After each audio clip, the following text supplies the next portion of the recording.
मानखुर्द के नवजीवन remand home से आज सुबह सुबह 10 लड़कियां भाग निकली हैं। एक लड़की को पकड़ लिया गया है, लेकिन बाकी 3 लड़कियों का फिलहाल अता पता नहीं है। पिछले 3 महीनों में यहां से लड़कियों के भागने की यह तीसरी घटना है। बीते हफ्ते ही इस रिमांड होम के हालात पर हाईकोर्ट की बनाई जांच कमेटी की रिपोर्ट आई थी। रिपोर्ट के मुताबिक यहां बिल्कुल अमानवीय हालात हैं, जिनकी वजह से लड़कियां भागने और खुदकुशी करने तक को मजबूर होती हैं। आज फिर 10 लड़कियां रिमांड होम छोड़कर भाग निकली हैं। यह जानकारी इस वक्त मिल रही है।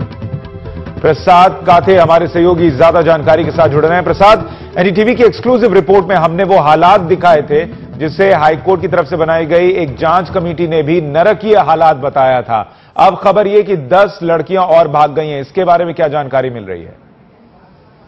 सुशांत, आज सुबह की यह घटना है और मानखुर्द के नवजीवन रिमांड होम से 10 लड़कियां सुबह करीब करीब अंधेरे का फायदा उठाते हुए भाग निकली हैं।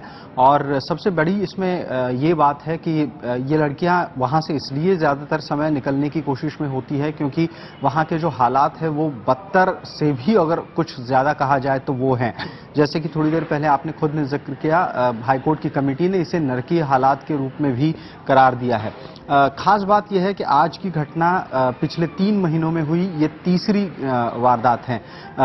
इस प्रकार से ही इससे पहले भी 2 बार वहां से लड़कियां भाग निकलने में कामयाब हुई थी।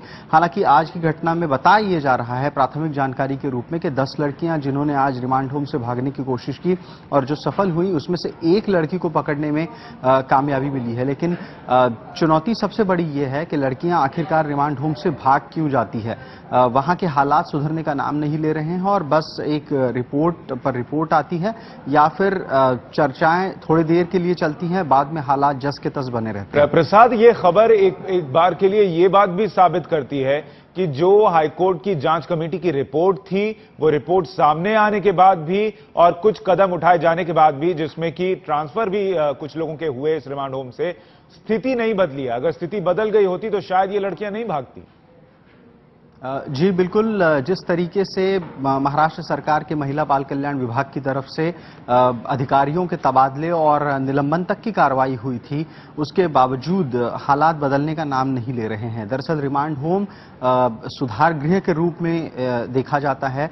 वहां पर रखी हुई लड़कियां या फिर अगर पुरुषों का रिमांड होम हो तो वहां पर रखे हुए पुरुषों के प्रति हालातों में सुधार इस तरीके की अपेक्षा है। लेकिन हालात अगर सुधारगृह में ही नरकीय हो यानी बहुत बुरे हों तो फिर आने वाले दिनों में इस तरीके से और ज्यादा वारदातें होने का भी संभव है। शुक्रिया तमाम जानकारियों के लिए प्रसाद आपका। प्रसाद काथे हमारे सहयोगी जानकारी दे रहे हैं। मानखुर्द में ये रिमांड होम जिसकी तस्वीर हम आपको दिखा रहे हैं, हमने पहले भी ये तस्वीर आप तक पहुंचाई थी, जो दिखाती है कि किस अमानवीय हालात में, किस नरक जैसे हालात में ये लड़कियां रह रही हैं। और ये बातें खुद हाईकोर्ट ने जो जांच कमेटी बनाई थी उसने अपनी रिपोर्ट में कही कि लड़कियां जिस तरीके के हालात में रह रही हैं वो वाकई नरक जैसी हालत है। और अब खबर यह है कि 3 महीने में तीसरी घटना है ये, जब 10 लड़कियां आज सुबह इस रिमांड होम से फरार हो गई हैं। हालांकि बीते हफ्ते जब हाईकोर्ट की जांच कमेटी ने इस रिमांड होम पर अपनी रिपोर्ट दी थी तो इसके केयर टेकर को फौरन हटा दिया गया था।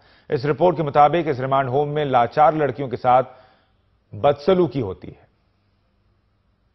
मानखुर्द में नवजीवन सुधार केंद्र जीता जागता नर्क है। यह सच्चाई हाईकोर्ट की जांच कमेटी ने अपनी रिपोर्ट में लिखी है।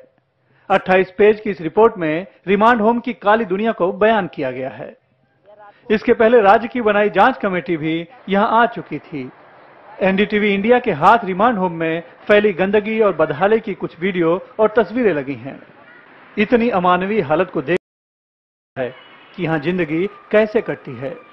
रिमांड होम में 16 टॉयलेट और 14 बाथरूम हैं, लेकिन सिर्फ 2 ही ऐसे हैं जिनका इस्तेमाल किया जा सकता है, जबकि रिमांड में 200 के करीब लड़कियां रहती हैं। लड़कियों को दिया जाने वाला खाना भी ऐसा कि देखकर ही उबका ही आ जाए।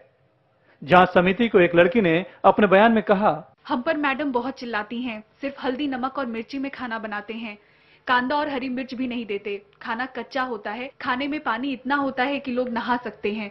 जिस दिन मटन बनता है उस दिन 50-60 लड़कियों के लिए सिर्फ 2 किलो सब्जी बनती है। दोपहर का खाना 3 बजे के बाद देते हैं, बोलते हैं कि काम नहीं करोगे तो खाना नहीं देंगे। जेल की जैसा कीड़ा वाला खाना देते हैं। हम लोग गरीब हैं मगर हमारे घर पर भी थोड़े से तेल में अच्छा खाना बनता है, यहाँ के जैसा नहीं। मानखुर्द के इसी रिमांड होम से अक्टूबर महीने में 23 लड़कियां फरार हो गई थीं। उसमें से एक लड़की ने मीडिया से बात कर रिमांड में बलात्कार होने की बात कहकर सनसनी फैला दी थी। रोज बहुत टॉर्चर करते हैं, बाहर से आदमी लोग आते हैं तो मैडम लोग उन लोग के पास भेजते हैं, हम लोग नहीं जाने से हम लोग को बहुत मारती है। तब मुंबई हाई कोर्ट ने सुओ मोटो केस लेकर जांच का आदेश दिया था। जांच में उस लड़की की बात को दम मिलता दिखा है। रिपोर्ट के मुताबिक 8 सितंबर 2012 को एक लड़की रिमांड होम में लाई गई थी। तब उसकी प्रेगनेंसी रिपोर्ट निगेटिव थी, लेकिन 23 अक्टूबर को जब फिर से उसका प्रेगनेंसी टेस्ट करवाया गया तो वो पॉजिटिव निकला, जबकि इस दौरान वो रिमांड होम में ही रही। रिहैबिलिटेशन बिल्कुल नहीं था, वो जेल जैसा था और वहाँ का माहौल एक रिहैबिलिटेशन के माहौल वहाँ नहीं था और बिल्कुल एक जेल जैसा माहौल था कि वो वहाँ रहेंगे और जब समय आएगा वहाँ से उनको घर भेज देंगे। रिमांड होम की इन्हीं ज्यादतियों की वजह से कई लड़कियां अपनी कलाई काट खुदकुशी की कोशिश भी कर चुकी हैं। हाईकोर्ट को सौंपी गई रिपोर्ट में लड़कियों से रिश्वत लेने की बात भी कही गई है। रिमांड होम अपनी कारगुजारियों से पहले ही बदनाम थे, इस रिपोर्ट से साबित भी हो गया। बॉम्बे हाईकोर्ट के डर से ही सही, उम्मीद करनी चाहिए कि रिमांड होम वाकई में सुधार केंद्र बने, न कि गरीब महिलाओं के नरक। मुंबई से कैमरामैन राजेश सोनार के साथ सुनील सिंह, एनडीटीवी इंडिया के लिए।